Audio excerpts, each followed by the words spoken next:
കമ്പനികൾക്ക് ആശ്വാസമായി. പ്രധാന വിമാനത്താവളങ്ങളിൽ നിരക്കുകൾ 25% കുറയ്ക്കാൻ ഉത്തരവിട്ട ഇന്ത്യ. ഇറാൻ യുദ്ധം മൂലം സാമ്പത്തിക സമ്മർദ്ദത്തിലായ രാജ്യത്തെ വിമാന കമ്പനികൾക്ക് ആശ്വാസം നൽകിക്കൊണ്ട് ആഭ്യന്തര വിമാന സർവീസുകൾക്ക് 3 മാസത്തേക്ക് ലാൻഡിംഗ് പാർക്കിംഗ് നിരക്കുകൾ 25% കുറയ്ക്കാൻ ഇന്ത്യയിലെ വിമാനത്താവള താരിഫ് റെഗുലേറ്റർ പ്രധാന വിമാനത്താവളങ്ങളോട് ഉത്തരവിട്ടിട്ടുണ്ട്.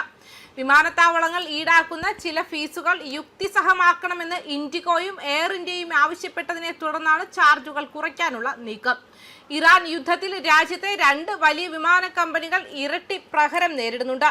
കാരണം ഇന്ത്യൻ വിമാന കമ്പനികൾ പാകിസ്ഥാന് മുകളിലൂടെ പറക്കുന്നത് ഇതിനകം വിലക്കിയിട്ടുണ്ട്. എയർലൈൻ ലോബി ഗ്രൂപ്പായ ഇന്റർനാഷണൽ എയർ ട്രാൻസ്പോർട്ട് അസോസിയേഷന്റെ കണക്കനുസരിച്ച് ഇന്ധനത്തിനും തൊഴിലാളികൾക്കും ശേഷം ആഗോളതലത്തിൽ വിമാന കമ്പനികളുടെ 3ാമത്തെ വലിയ ചിലവ് വിഭാഗമാണ് വിമാനത്താവള വ്യോമ നാവിഗേഷൻ സേവന നിരക്കുകൾ. ഇറാനുമായി 2 ആഴ്ച വെടിനിർത്തൽ പ്രഖ്യാപിച്ചതിനെ തുടർന്ന് വിശാലമായ എയർലൈൻ മേഖല ഉണർന്നതോടെ ബുധനാഴ്ച ഇൻഡിഗോയുടെ ഓഹരികൾ 10% വരെ ഉയർന്ന പരിധിയിലെത്തി.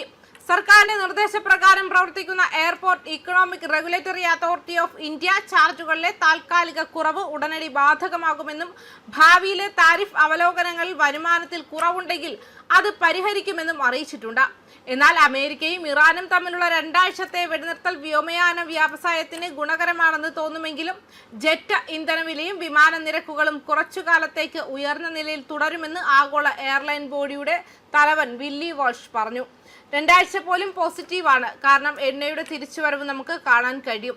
ഈ വർഷം അവസാനം ഇന്ത്യൻ ബജറ്റ് കാരിയർ ഇൻഡിഗോയുടെ ചീഫ് എക്സിക്യൂട്ടീവ് ഓഫീസറായി ചുമതലയേൽക്കുന്ന വാൾഷ് ബ്ലൂംബെർഗ് ടിവിയോട് നൽകിയ അഭിമുഖത്തിൽ പറഞ്ഞു. എന്നിരുന്നാലും ജെറ്റ് ഇന്ധനവില കുറച്ചു കാലത്തേക്ക് ഉയർന്ന നിലയിൽ തുടരും. അസംസ്കൃത എണ്ണ 16% കുറഞ്ഞിട്ടുണ്ടെങ്കിൽ ജെറ്റ് എണ്ണയും സമാനമായ അളവിൽ കുറയുമെന്ന് നിങ്ങൾ കരുതും. പക്ഷേ അതിപ്പോഴും ഉയർന്ന വിലയായിരിക്കും. അതിനർത്ഥം ഉയർന്ന ടിക്കറ്റ് നിരക്കുകൾ എന്നാണ്. അത് അനിവാര്യമാണ്. ഇറാനുമായുള്ള വെടിനിർത്തൽ കരാർ US പ്രസിഡന്റ് ഡൊണാൾഡ് ട്രംപ് പ്രഖ്യാപിച്ചതിനെ തുടർന്ന് ബുധനാഴ്ച ക്രൂഡ് ഓയിൽ വില 16% വരെ ഇടിഞ്ഞ് $100 താഴെയായി. കരാറിന്റെ ഭാഗമായി ഹോർമുസ് കടലിടുക്ക് തുറക്കാൻ ഇറാനും സമ്മതിച്ചു. എന്നിരുന്നാലും 800-ലധികം കപ്പലുകൾ പേർഷ്യൻ ഗൾഫിൽ കുടുങ്ങിക്കിടക്കുന്നതിനാൽ ഷിപ്പിംഗ് ഗൗരവമായി പുനരാരംഭിക്കാൻ സമയമെടുക്കും. യുദ്ധം പൊട്ടിപ്പുറപ്പെട്ടതിനു ശേഷം ലോകമെമ്പാടുമുള്ള വിമാന കമ്പനികൾ ജെറ്റ് ഇന്ധന ചെലവ് ഇരട്ടിയിലധികം വർദ്ധിച്ചതിനെ തുടർന്ന് ബുദ്ധിമുട്ടുകയാണ്. കൂടാതെ ചില പ്രദേശങ്ങളിലെ വിതരണക്ഷാമത്തിന്റെ ഭീഷണി ചില വിമാന കമ്പനികളെ സേവനങ്ങൾ കുറയ്ക്കാൻ നിർബന്ധിതരാക്കി. അതേസമയം പാകിസ്ഥാൻ വ്യോമാതിർത്തി ഉപയോഗിക്കുന്നതിനുള്ള തുടർച്ചയായ നിയന്ത്രണങ്ങൾ ദീർഘമായ റൂട്ടുകൾക്ക് നിർബന്ധിതരാക്കുന്നു. ഇത് ചിലവ് വർദ്ധിപ്പിക്കുന്നു. അന്താരാഷ്ട്ര വ്യോമഗതാഗത അസോസിയേഷന്റെ കണക്കനുസരിച്ച് ആഗോളതലത്തിൽ ഇന്ധനവും തൊഴിലാളിയും കഴിഞ്ഞാൽ വിമാന കമ്പനികളുടെ ഏറ്റവും വലിയ ചിലവുകളിൽ ഒന്നാണ് വിമാനത്താവള നാവിഗേഷൻ നിരക്കുകൾ. ഫീസ് കുറവ് ഉടനടി പ്രാബല്യത്തിൽ വരും. വിമാനത്താവളങ്ങളുടെ വരുമാനത്തിലെ വിടവ് ഭാവിയിലെ താരിഫ് അവലോകനങ്ങളിൽ ക്രമീകരിക്കുമെന്നും AERE അറിയിച്ചിട്ടുണ്ട്. ന്യൂസ് ഡെസ്ക് കർമ്മ ന്യൂസ്.